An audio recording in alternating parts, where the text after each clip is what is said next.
Sadly, a black person dying while in custody is not abnormal in this country, but the question is, will the truth come out when that person is a former NFL player?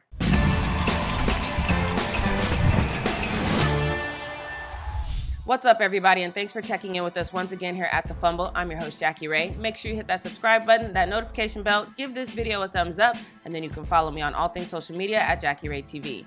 Before we dive into this one, I feel like it's important to give some of you who are going to jump in the typical abuse conclusion a definition: due process. Due process is the legal requirement that states must respect all legal rights that are owed to a person. Due process balances the law of the land and protects the individual person from it. When a government harms a person without following the exact course of the law, this constitutes a due process violation, which offends the law.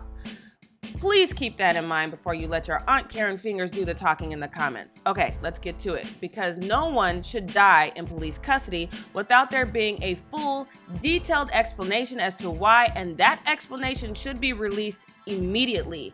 But that is not what is happening here. Former New Orleans Saints player Glenn Foster Jr. died in Alabama this week shortly after being taken into custody.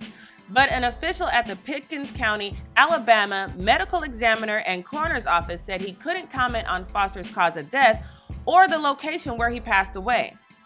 And this is why we don't trust law enforcement, because this is no transparency. The truth is easy. We are sad to report that Glenn Foster Jr. died in police custody on this date and at this time, because this is what happened. Everything else just looks like you're trying to get your story straight, because the sheriff's office, which runs the jail, said, "Oh, we don't know what happened while he was in our custody. Ask the Alabama State Bureau of Investigation." And they offered no comment, and the coroner refused because they said it was under investigation.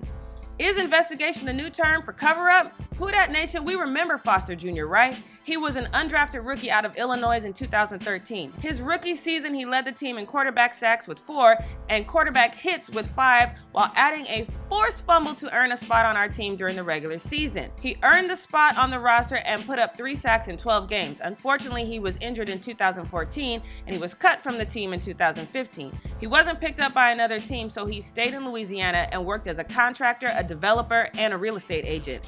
He owned a granite countertop business as well with a retail store in Baton Rouge. Sounds like he was doing pretty well for himself, but Pickens County Sheriff's Office record shows he was booked in on Saturday at 12:36 a.m. on charges of reckless endangerment, resisting arrest, and attempt to elude.